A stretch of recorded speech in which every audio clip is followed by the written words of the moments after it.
تازه د جوزجان پخواني والي په ایران کې د اورپکو د جذب په تور نیول شوی دی. په سلامونو مو هرکلی کوم. د جوزجان پخوانی والي په ایران کې د اورپکو د جذب په تور نیول شوی. یو شمېر ایراني رسنیو لیکلي چې د افغانستان د ملي جنبش ګوندغړی د جوزجان پخوانی والي هاشم رئیسي په ایران کې د وسلوالو د جذب په تور نیول شوی. د مشرق نیوز په نوم یوه ایراني رسنۍ د راپور ورکړی دی نوموړی چې جنرال عبدالرشید دوستم نږدې ملګری د اوکراین ته د سرتیرو د جذب په تور نیول شوی دی. د راپور له مخې هاشم رئیسي پلان درلود چې ایران کې له میشتو افغان کډوالو سره یوه نظامي خطه جوړه کړي او بیا د پیسو د اوکرایني تابعیت په بدل کې د روسیې پر وړاندې جګړې ته واستوي.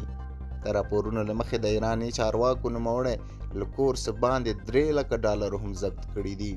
یا د رسنۍ په دې تړاو نور څه نه دي لیکلي.